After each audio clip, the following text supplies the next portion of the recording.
पंजाब केसरी में आप सबका स्वागत है। मैं हूं चंद्रशेखर धरनी। राजनीति में अगर कहा जाए, विशेषकर बीजेपी की राजनीति में ऐसे व्यक्ति बहुत कम है जो हरियाणा के हर जिले में कई लोगों के को बाई नेम संबोधित करते हों। राजनीति में युग पुरुष कहा जाता है। परिवर्तन करने वाले लोगों में से बीजेपी की रणनीति निर्धारण में एक स्तंभ की भूमिका निभाने वाले 42 साल पहले पहली बार विधायक बने और राजनीति में उन्होंने कई बार हरियाणा के अंदर बीजेपी के प्रदेशाध्यक्ष, कई बार हरियाणा सरकार में कैबिनेट मंत्री की भूमिका निभाई। प्रोफेसर रामबिलास शर्मा आज चंडीगढ़ के अंदर हैं, बातचीत करेंगे। शर्मा जी, स्वागत है आपका। जी धन्यवाद चंद्रशेखर जी। मैं आपका, आपके चैनल के सभी पत्रकार छायाकार मित्रों का और हरियाणा की महान जनता जनार्दन का, भाई बहनों का हार्दिक अभिनंदन करता हूं और आपके चैनल का धन्यवाद करता हूं कि आपने जनता जनार्दन से रूबरू होने का मुझे अवसर दिया।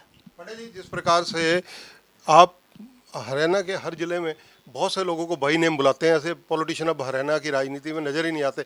आप के जो अगली पंक्ति में कहा जाए, अनिल विज में भी ये खासियत है, मतलब आम लोगों के नाम याद रखना और जब आ जाए उनको भाई नेम बुलाना, ये राजनीति में आपने बहुत अच्छी पैठ बनाई। आपके राजनीतिक गुरु कौन रहे?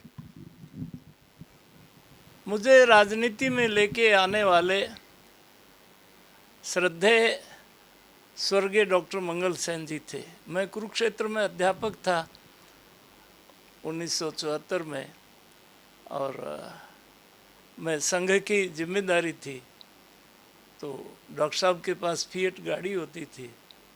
14 जनवरी 1974 को वो मुझे अपनी गाड़ी में बिठा के और रोहतक लेके आए थे। पटेल जी, बीजेपी अकेला लड़े, ये क्योंकि मुझे भी पत्रकारिता में लगभग 38 साल से ज़्यादा हो गए। मुझे जहाँ तक ध्यान है कि सबसे पहले बीजेपी में आप वो व्यक्ति थे जिन्होंने ये कहा था, जब कोई सोच भी नहीं सकता था कि बीजेपी अकेले चुनाव लड़ने का दम रख सकती है, क्योंकि गठबंधन पर या बैसाखी के सहारे बीजेपी चला करती थी या बैसाखी बना करती थी दूसरे दलों की, चाहे वो इनेलो हो, चाहे लोकदल हो तब की, या कहा जाए हवीपा हो। इवन दैट एक समय में हरियाणा जनहित कांग्रेस से भी अलायंस हुआ था। तो उस वक्त अकेला चलेगा दिमाग में आपके कैसे आया, जब 1991 की बात कर रहा हूँ मैं? देखिए चंद्रशेखर जी, ये मेरे लिए बड़ा भावुक का एक जिक्र आपने छेड़ दिया। मैं पहली बार महेंद्रगढ़ की जनता जनार्दन ने 1982 में विधायक बन कर के आया और स्वर्गीय डॉक्टर मंगल सेन जी जिस विधानसभा की कमेटी में होते थे, मैं उसी कमेटी का सदस्य, मैं डॉक्टर साहब का असिस्ट करता था। 29 नवंबर 1990 की बात है और डॉक्टर साहब के लिए हरियाणा विधानसभा एमएलए हॉस्टल में 2 नंबर कमरा रिजर्व रहता था और उस दिन उनका थोड़ा बेचैनी थी और उनको भोजन सब करा के सुला के हम गए और फिर मुझे बुला लिया। मैं 16 नंबर फ्लैट में था और यानी कुल मिला के सुबह 3 बजे तक वो मुझे अपने 45 साल का जीवन का अनुभव, एक एक ज़िले के बारे में, एक एक कार्यकर्ता के बारे में और सब कुछ बातें बताते रहे और 3 बजे उनकी आंख में आंसू, मेरी में, और मुझे गले लगा के उन्होंने कहा कि नगर पालिका में मेरी बात को लोग बड़े चाव से सुनते थे, तू ऐसा मेरा उत्तराधिकारी है। हरियाणा के 7000 गाँव में किसी बिरादरी के गांव में तू जाके खड़ा हो जाए तो तेरी बात को 36 बिरादरी बड़े चाव से सुनती है। आने वाले समय में गठबंधन की राजनीति मत करना, संपूर्ण राजनीति करना, और ऐसा आशीर्वाद देके और जिस प्रकार से फिर 1991 में आपने स्टेप लिया, फिर हमने स्वर्गीय डॉक्टर मंगल सेन 7 बार रोहतक से विधायक रहे। हरियाणा सरकार में 2 बार वो डिप्टी चीफ मिनिस्टर रहे। 2 दिसंबर 1990 में उनका निधन हो गया और हमने श्री दीनानाथ बहल के मकान में, डॉक्टर साहब किराएदार थे, उनकी चिता किराए के मकान से उठाई। 91 में श्रीमान लाल कृष्ण जी अडवाणी राष्ट्रीय अध्यक्ष थे। वो अध्यक्षता की जिम्मेदारी मुझे दी और विधानसभा के चुनाव आ गए। आदरणीय बहन सुषमा स्वराज आज दुनिया में नहीं है। उनके मकान पर मीटिंग हुई। श्रीमान वाजपेयी जी, श्रीमान अडवाणी जी, श्रीमान राजनाथ सिंह जी, कुशाभाऊ ठाकरे जी और सुषमा जी ने कहा कि ये रामविलास जिद्दी है और ये कहता है हम तो 90 सीटों पर चुनाव लड़ेंगे। पर मैंने फिर ये 29 नवंबर 90 की बात सुनाई। श्रद्धेय वाजपेयी जी आज दुनिया में नहीं, ऐसा महापुरुष राजनीति में कभी कभी होता है। वो खड़े हो गए और उन्होंने कहा कि अब रामविलास को, ये इसकी श्रद्धा से जुड़ा हुआ मुद्दा है और इसको कोई गठबंधन के लिए मजबूर नहीं करेगा। सुषमा जी ने आगे कहा कि ये, और हमने 1991 में 89 सीट पर, महम में आनंद सिंह डांगी पंचायत का उम्मीदवार था, उसका मैं अध्यक्ष के नाते वहाँ बीजेपी का समर्थन दे के आए और 2013 में हरियाणा की महान जनता जनार्दन ने 2014 में संगठन ने मुझे अध्यक्ष की जिम्मेदारी दी हुई थी 13 में, और 14 में हरियाणा की 36 बिरादरी ने बीजेपी की पूर्ण बहुमत की सरकार बनाई और हमने रोहतक में सभा करते हुए स्वर्गीय डॉक्टर मंगल सेन को श्रद्धांजलि दी थी। डॉक्टर साहब, आपने जो आशीर्वाद दिया था उस संकल्प को हरियाणा की जनता जनार्दन ने पूरा कर दिया है। शर्मा जी, जिस प्रकार से 42 साल पहले आप पहली बार विधायक बने, अब हरियाणा में बीजेपी मिशन 3 मतलब तीसरी बार सरकार बनाने के लिए 2024 के इलेक्शंस में जा रही है। अमित शाह जी पिछले दिनों आए, कार्यकर्ताओं को संगठित करने के लिए गृह मंत्री हैं, वो केंद्र में प्रेरित कर गए।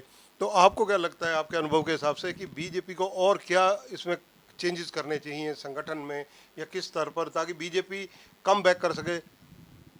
देखिए चंद्रशेखर, आप भी बहुत पुराने पत्रकार हैं। ये जो 2024 है, ये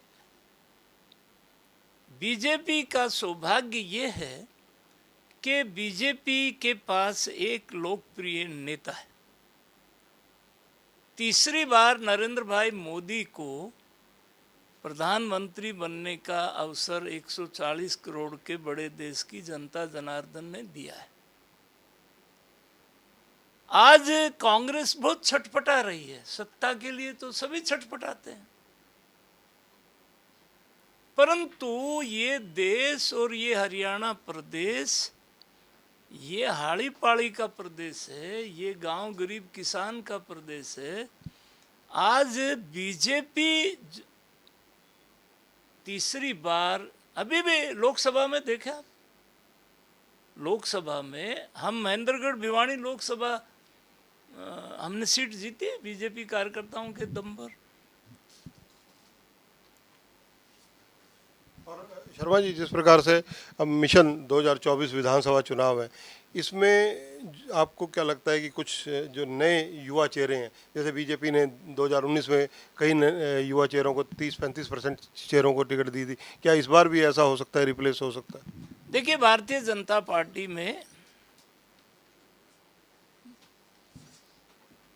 जो टिकट का है, हमारे यहाँ एक सिस्टम है। हमारे यहाँ एक सेंट्रल पार्लियामेंट्री बोर्ड है, हमारे यहाँ प्रदेश का सेंट्रल पार्लियामेंट्री बोर्ड है, और जो कार्यकर्ता काम कर रहा है, हमारे यहाँ जो संगठन में वर्षों से जो लोग लगे हुए हैं, जो वर्तमान विधानसभा है उसमें काफ़ी अच्छे विधायक हैं सब, और अब तो नायब सैनी जी हमारे माननीय मुख्यमंत्री हैं, अमित शाह जी के दौरे से कितना लाभ मिलता आपको नजर आ रहा है जो पंचकुला में होकर गए हो?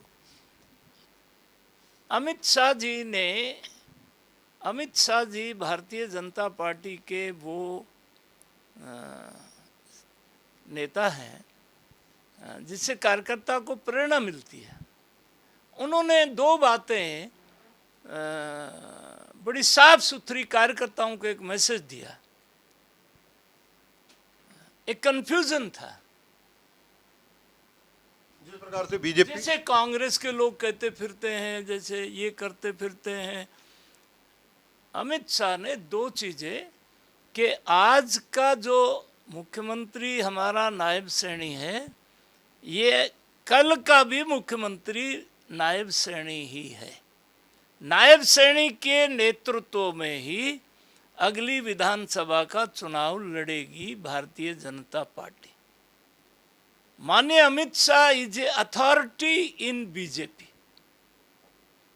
और नरेंद्र भाई मोदी के नेतृत्व में हम अपने नेता के नाम पर, अपने काम पर 2024 में भारतीय जनता पार्टी हरियाणा के 36 बिरादरी के आशीर्वाद से सरकार बनाएगी। शर्मा जी, जिस प्रकार से भूपेंद्र हुड्डा, दीपेंद्र हुड्डा जो कांग्रेस के दिग्गज नेता हैं, नेता प्रतिपक्ष हैं, वो 5 सीटें लोकसभा में जीतने के बाद कह रहे हैं कि 65-70 सीटें तो मतलब उनके सारे समर्थक भी कह रहे हैं कि कांग्रेस को मिलनी तय है, वैसा मानकर चल रहे हैं। नहीं चंद्रशेखर जी, अब कोई कुछ भी कहे, कांग्रेस यहाँ कहाँ है? चौधरी उदय भान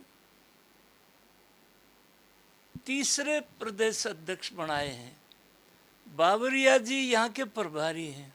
अब वो कह रहे हैं एक संगठन का निर्माण करेंगे।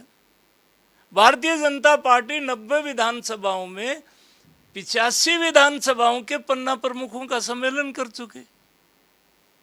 अभी लोकसभा में 5 लोकसभा जीती है ना कांग्रेस, 5 लोकसभा कांग्रेस हारी भी तो है। 2019 में दीपेंद्र हुड्डा और चौधरी भूपेंद्र हुड्डा दोनों बापू बेटा सोनीपत और रोहतक लोकसभा हारी भी तो थी।